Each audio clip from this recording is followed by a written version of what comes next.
నమస్తే welcome to special focus. Tariff war పేరుతో ప్రపంచంతో ట్రంప్ ఆడుకుంటుంటే ట్రంప్ ను పుతిన్ ఆడుకుంటున్నారు. రష్యా యుక్రెయిన్ యుద్ధానికి చెక్ పెట్టేందుకు ట్రంప్ ప్రయత్నించిన ప్రతిసారి పుతిన్ ఝలకిస్తూనే ఉన్నారు. అలా అని డైరెక్ట్ గా వ్యతిరేకిస్తున్నారా అంటే అది లేదు. చర్చలకు రెడీగా ఉన్నామనే సంకేతాలు ఇస్తూనే తాను అనుకున్న పని చేసేస్తున్నారు పుతిన్. ఆయన అసలు ట్రంప్ ను సీరియస్ గా తీసుకోవడం లేదా? కావాలనే పుతిన్ ఇలా చేస్తున్నారా? ట్రంప్ రోజు రోజుకు అసహనానికి లోనవుతున్నారా? వరుస పరిణామాలు చెప్తోందేంటి?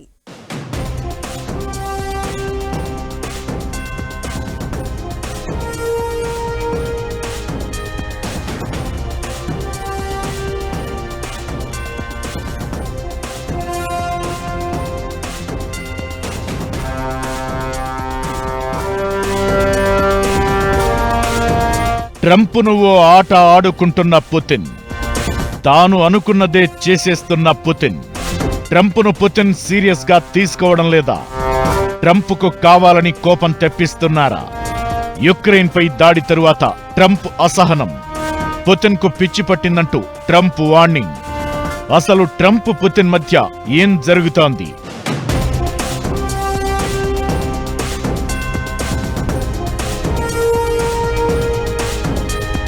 ఇరవై 24 గంటల్లో రష్యా యుక్రెయిన్ యుద్ధాన్ని ఆపేస్తారని ఎన్నికల సమయంలో హామీ ఇచ్చిన ట్రంప్ అధికారంలోకొచ్చాక ప్రయత్నాలు మొదలుపెట్టారు. నిజానికి ఈ యుద్ధాన్ని ఆపడమనేది ట్రంప్కు చాలా కీలకం, రాజకీయంగానూ ప్రభావితం చేసే అంశం. దీంతో వార్ విషయంలో చాలా గట్టిగా ప్రయత్నాలు చేస్తున్నారు. పుతిన్తో వరుస ఫోన్ కాల్స్, జెలెన్స్కీతో భేటీలు, ఎప్పటికప్పుడు తన మార్కు చూపించేందుకు సిద్ధమవుతున్నారు కూడా. అయితే ట్రంప్ ప్రతి చర్యకు అంగీకరించినట్లు కనిపిస్తున్న పుతిన్ తాను అనుకున్నది చేసేస్తున్నారు. చర్చలకు ఓకే అంటూనే ట్రంప్తో పుతిన్ ఓ ఆట ఆడుకుంటున్నారు.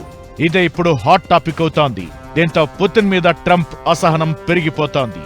ఎప్పుడూ ఆయన్ను వెనకేసుకొచ్చే ట్రంప్ స్వరం ఈ మధ్య మారుతోంది. కొన్ని రోజులుగా యుక్రెయిన్ పై రష్యా విరుచుకుపడుతోంది. దీనిపై ట్రంప్ ఘాటుగా రియాక్ట్ అయ్యారు. పుతిన్ కు పిచ్చి పట్టిందని, నిప్పుతో ఆడుకుంటున్నారని, యుక్రెయిన్ మొత్తాన్ని లాక్కోవాలని ప్రయత్నాలు చేస్తున్నారని, ఇది మంచిది కాదు అంటూ ఆగ్రహం వ్యక్తం చేశారు. రష్యా యుక్రెయిన్ యుద్ధాన్ని ఆపాలని ట్రంప్ కొంతకాలంగా ప్రయత్నాలు చేస్తున్నారు. 30 రోజుల కాల్పుల విరమణను కూడా ప్రతిపాదించారు. మే 16న పుతిన్తో దాదాపు 2 గంటలకు పైగా ఫోన్లో మాట్లాడారు ట్రంప్. సీజ్ ఫైర్ కు సంబంధించి ప్రతిపాదనలు చేయగా రష్యా దానికి అంగీకరించలేదు. దీంతో ట్రంప్ నిరాశకు గురయ్యారు. ఈ విషయంలోనే ట్రంప్ రగిలిపోతుంటే పుతిన్ చూపించిన దూకుడు ట్రంప్కు మరింత చిరాకు తెప్పిస్తోంది. కాల్పుల విరమణను వ్యతిరేకించిన రష్యా యుక్రెయిన్ మీద భారీ వైమానిక దాడికి దిగింది. 3 రోజుల గ్యాప్లో 900కు పైగా డ్రోన్లను సంధించింది. దీంతో ట్రంప్ కోపం డబుల్ అయింది. విక్టరీ డే సమయంలో రష్యాపై విరుచుకుపడేందుకు యుక్రెయిన్ ప్రయత్నించిందని, దానికి తాము స్పందించాల్సి వచ్చిందన్నది రష్యా మాట. ఏమైనా పుతిన్ వ్యవహారంతో ట్రంప్కు కొత్త తలపోటు తయారయ్యింది. యుద్ధాలకు దూరంగా ఉండే ట్రంప్కు రష్యా యుక్రెయిన్ యుద్ధాన్ని ఆపడం చాలా కీలకంగా మారింది. అయితే పుతిన్ మాత్రం ట్రంప్ను డైరెక్ట్ గా వ్యతిరేకించకుండా చర్చలకు సిద్ధం అంటూనే తన పని తాను చేసేస్తున్నారు. నిజానికి మే 16న టర్కీలో రష్యా యుక్రెయిన్ మధ్య జరిగిన చర్చలకు పుతిన్ హాజరు కాలేదు. పైగా తక్కువ స్థాయి అధికారులను పంపారు.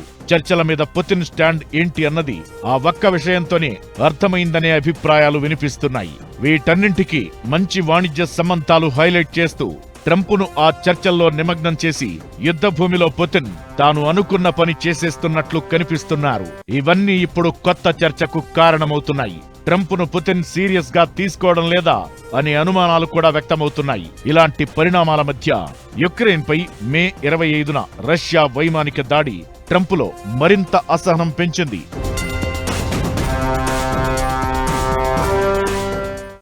మొదటి రోజు నుంచి ట్రంప్ చెప్పేది ఏంటంటే, యుక్రెయిన్కు నువ్వు తగ్గిపో, రష్యా అడిగిందంతా ఇచ్చేయి, లేకపోతే నీకు మేము సాయం ఆప్ చేస్తామని వార్నింగ్ ఇచ్చాక రష్యా పుతిన్కి ఏంటంటే అర్థమైంది, మనం ట్రంప్తో కొంచెం అడ్వాంటేజ్ తీసుకోవచ్చు. మనం బ్యాటిల్ ఫీల్డ్లో ఓటమి కనపడుతున్నా ట్రంప్ వలి బియ్యం చేసుకోవచ్చు. అది చాలా వరకు పుతిన్ చేస్తున్నారు. ఎందుకంటే ఏదైతే ఆయన ఆక్రమించాడో అది పుతిన్తోనే ఉంటుంది. అది డొనాల్డ్ ట్రంప్ ఆల్రెడీ యుక్రెయిన్కి చెప్పాడు, జెలెన్స్కీకి చెప్పాడు, నీకు యుద్ధం ఆగాలంటే అంతే. పుతిన్ కావాలని ట్రంప్ను ఇరుకున పడేస్తున్నారా అనే అభిప్రాయాలు కూడా వినిపిస్తున్నాయి. అధ్యక్షుడిగా పగ్గాలు అందుకున్న తరువాత యుక్రెయిన్కు సాయం తగ్గించిన ట్రంప్ రష్యాతో వాణిజ్య సంబంధాలపై దృష్టి పెట్టారు. ఇది యూరప్ దేశాల్లో ఆందోళనకు కారణమైంది. రష్యా మీద ఆంక్షలు విధించాలని యూరప్ దేశాలు కోరుకుంటుంటే ట్రంప్ మాత్రం వాణిజ్య సంబంధాలు స్ట్రాంగ్ చేస్తున్నారు. దీంతో అమెరికాకు యూరప్ దేశాల మధ్య ఓ చీలిక మొదలైందనే చర్చ జరుగుతోంది. దీన్ని ఆయుధంగా చేసుకుని రష్యా స్థానాన్ని పదిలం చేసుకుంటూ ట్రంప్తో కావాలని పుతిన్ ఆడుకుంటున్నారా అనే చర్చ కూడా జరుగుతోంది. నిజానికి ఏ దేశం మాట వినకపోయినా టారిఫ్లతో కొట్టే ట్రంప్ రష్యా విషయంలో మాత్రం ఓ మాట అని వదిలేస్తున్నారు. ఇంతలా ట్రంప్ను పుతిన్ తన మార్కు వ్యూహాలతో ఎరకాటంలో పెట్టేశారా అనే చర్చ జరుగుతోంది. ఇకటు రష్యా దండయాత్రను ఆపేసేందుకు ప్రయత్నిస్తున్న యుక్రెయిన్ అధ్యక్షుడు జెలెన్స్కీ కొత్త ప్రతిపాదన తెర మీదకు తీసుకొచ్చారు. ద్వైపాక్షిక చర్చలు పుతిన్కు ఇష్టం లేకపోతే త్రైపాక్షిక చర్చలైనా పర్వాలేదని, ఎలాంటి సమావేశానికైనా సిద్ధమే అన్నారు. తనతో పాటు పుతిన్, ట్రంప్ చర్చల్లో పాల్గొనాలనే ఉద్దేశంతో అలాంటి పిలుపిచ్చారు. అయితే శాంతి ఒప్పందానికి రాకుండా ముందుకెళ్తున్న రష్యాపై అమెరికా ఆంక్షలు విధించాలని డిమాండ్ చేశారు. పుతిన్ మీద ట్రంప్ అసహనం వ్యక్తం చేస్తున్న వేళ జెలెన్స్కీ స్టేట్మెంట్ మరో హాట్ టాపిక్ అవుతోంది. కోపం వస్తే ట్రంప్ మాటలకు హద్దు ఉండదు. ముఖం కొట్టినట్లు కాదు, మొహం పగిలేటట్లు మాట్లాడే రకం. అలాంటి ట్రంప్ పుతిన్ విషయంలో మాత్రం ఓ మాట అలా అని వదిలేసినట్లు కనిపిస్తున్నారు. పుతిన్ తీరుతో ఇంత అసహనంలో ఉన్న ట్రంప్ ఎందుకు అలా వ్యవహరిస్తున్నారు? అసలు పుతిన్ను ట్రంప్ ఎలా చూస్తున్నారు? ఇక ఓవైపు చర్చలు సాగుతూ ఉండగానే యుక్రెయిన్ మీద పట్టం ద్వారా పుతిన్ ఏం చెప్పాలనుకుంటున్నారు?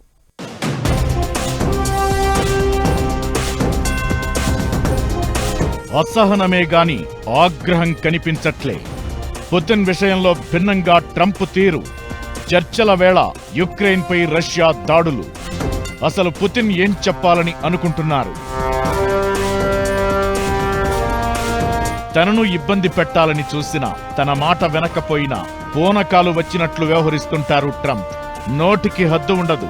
చాలా దేశాల అధినేతల విషయంలో ఇలానే చేశారు కూడా. అదేదో తన టీంలో మెంబర్ అన్నట్లుగా నోరు పారేసుకుంటారు. ఈ మధ్య దక్షిణాఫ్రికా అధ్యక్షుడు రాంపోసాతో ట్రంప్ వ్యవహరించిన తీరు చూసి ప్రపంచమే అవాక్కైంది. ఓ వీడియో ప్లే చేసి మరీ షాక్ ఇచ్చాడు. అంతకుముందు యుక్రెయిన్ అధినేత జెలెన్స్కీతోనూ ట్రంప్ది ఇదే తీరు. మీడియా ముందే చిన్నపాటి యుద్ధం జరిగింది. ఇలా అమెరికా మాటకు ఎదురు చెప్పినా, అమెరికా వాళ్లకేం జరిగినా నోరు పారేసుకునే ట్రంప్ తీరు రష్యా పుతిన్ విషయంలో మాత్రం భిన్నంగా కనిపిస్తోంది. ఇదే ఇప్పుడు కొత్త చర్చకు కారణం అవుతోంది. తన మాటకు ఎదురు చెబితే టారిఫ్లతో కొట్టే ట్రంప్ రష్యా విషయంలో అలా చేయకపోగా వాణిజ్య సంబంధాలు స్ట్రాంగ్ చేసుకోవాలని చూడటమేంటనే చర్చ జరుగుతోంది. యుక్రెయిన్పై వైమానిక దాడి ఘటనపై ట్రంప్ ఘాటుగానే రియాక్ట్ అయ్యారు. పుతిన్ ఎప్పుడేం చేస్తారో అర్థం కావడం లేదని, పెచ్చి పట్టినట్టు వ్యవహరిస్తున్నారని, యుక్రెయిన్ మొత్తాన్ని స్వాధీనం చేసుకోవడానికి ప్రయత్నిస్తే అది రష్యా పతనానికి దారి తీస్తుందని హెచ్చరించారు.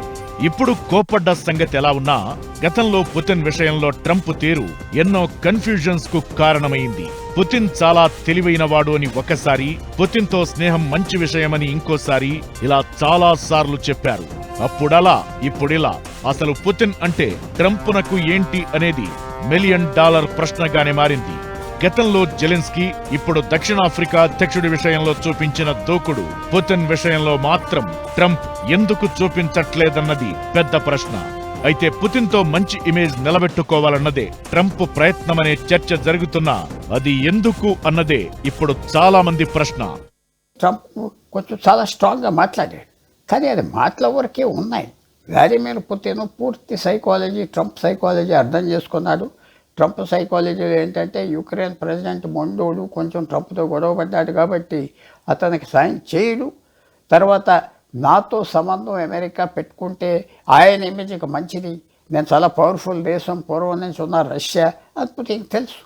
సో ఇప్పుడు తప్పకుండా ట్రంప్ కోపం ఎంతవరకు వస్తుందంటే కొన్ని ఏదో ఆర్థిక శాంక్షన్స్ అవి చేస్తాడు, కానీ యుక్రెయిన్కి మాత్రం యుద్ధ బలం పెంచడు. రష్యా యుక్రెయిన్ యుద్ధాన్ని ఆపేందుకు ట్రంప్ గట్టి ప్రయత్నాలే చేస్తున్నారు. మూడో దేశం జోక్యం ఉండొద్దని, సమస్యను రష్యా యుక్రెయిన్ దేశాలే పరిష్కరించుకోవాలని సూచించారు. కాల్పుల విరమణ ఒప్పందాన్ని సూచించగా రష్యా అంగీకరించలేదు. అయితే చర్చలు కొనసాగుతున్న వేళ యుక్రెయిన్ మీద దాడులు పెంచింది రష్యా. దీని వెనుక పుతిన్ దీర్ఘకాలిక వ్యూహం కనిపిస్తుందనే అభిప్రాయాలు వినిపిస్తున్నాయి. యుక్రెయిన్ను రష్యా ప్రభావం కింద ఉంచడం, ఆ దేశ సైనిక శక్తిని తగ్గించడంతో పాటు నాటోలో చేరాలన్న యుక్రెయిన్ ప్రయత్నాలను దెబ్బతీయడమే పుతిన్ టార్గెట్ గా కనిపిస్తోంది. నిజానికి ఇందులో ఏ ఒక్క దానికి యుక్రెయిన్ అంగీకరించదు. ఈ లక్ష్యాలేవి శాంతి ప్రతిపాదనలతో అయ్యే పరిస్థితి లేదు. కావాలని ట్రంప్కు చలకిచ్చేలా పుతిన్ వ్యవహరిస్తున్నారనే చర్చ జరుగుతోంది. అటు అమెరికాతో సంబంధాలను జనరలైజ్ చేసేలా ఆర్థిక వాణిజ్య సహకారాన్ని ఆఫర్ చేస్తున్నారు Putin. Russia sovereign wealth fund అధిపతి కిరిల్ దిమిత్రియేవ్ వాషింగ్టన్లో ట్రంప్ అధికారులతో సమావేశమయ్యారు. ఆర్కిటిక్ సహకారం, ఖనిజ ఒప్పందాలపై చర్చించారు. ఇది ఒక రకంగా యుక్రెయిన్ సమస్య నుంచి ట్రంప్ దృష్టి మరల్చే ప్రయత్నమే. ఇలా వాణిజ్య సంబంధాలు, ఆశలను ఉపయోగించుకుంటూ అందులో అమెరికా ట్రంప్ను నిమగ్నం చేస్తూ యుక్రెయిన్ పై ఒత్తిడి కొనసాగిస్తున్నారు పుతిన్. క్లియర్ గా చెప్పాలంటే ఒక రకంగా ట్రంప్ను ఆడుకుంటూ పుతిన్ తన పని తాను చేసేసుకుంటున్నారు.